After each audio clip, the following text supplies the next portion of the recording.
Okay, here we go again. So, the CMCs are trying to have their first meeting since getting their cutie marks, but they're way too preoccupied with staring at their asses to concentrate. And now they know how we feel. So Apple Bloom is like, all right, guys, let's go get our cutie marks. And Sweetie Belle and Scoots are like, dude.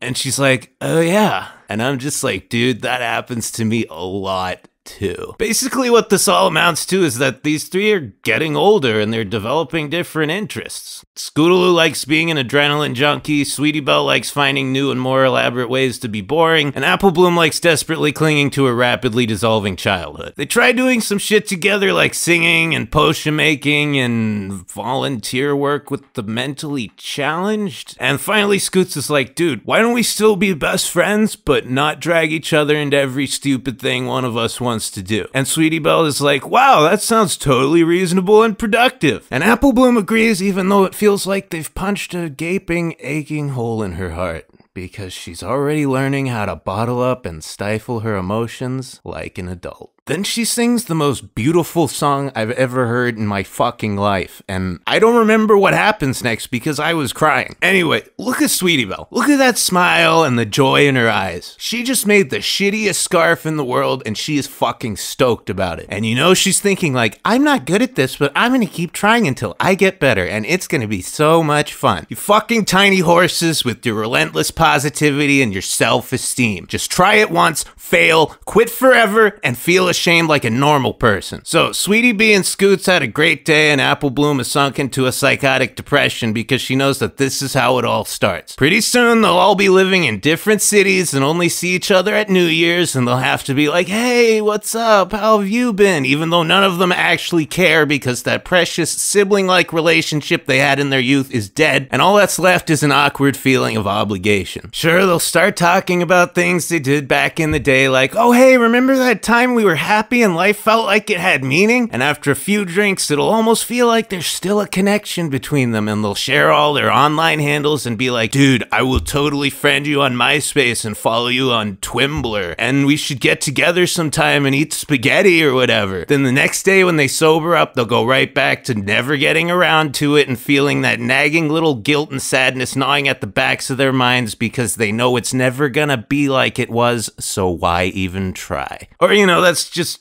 my take on it.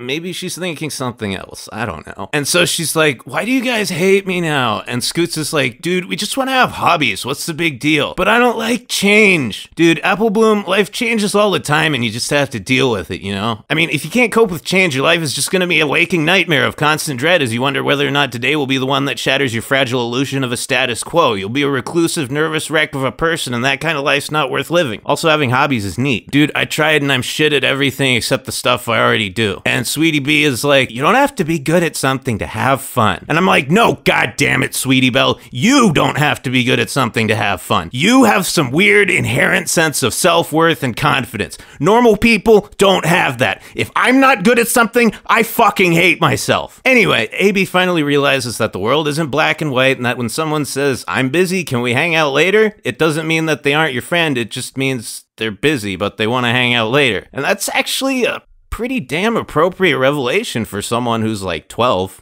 So she stops being a clingy asshole and everything's fine. The end. Oh, wait, I forgot. So earlier when I was busy sobbing into my TV dinner and chugging box wine, Apple Bloom met this asshole who's really good at dancing but is scared of doing it in front of people. And I'm like, dude, fuck you. If I was good at anything besides jacking off and drinking, I would totally do it in front of people. I mean, I do both those things in front of people constantly, but nobody likes it. Right, so the CMCs do what they do best and help give the dude confidence to follow his passion and blah, blah, blah. He gets his cutie mark and that's that. There's a common thread running throughout MLP that and I'm sure all of you have noticed. Ponies who are good at something but have failed to realize their full potential. This guy just needed some encouragement and voila, he found his destiny.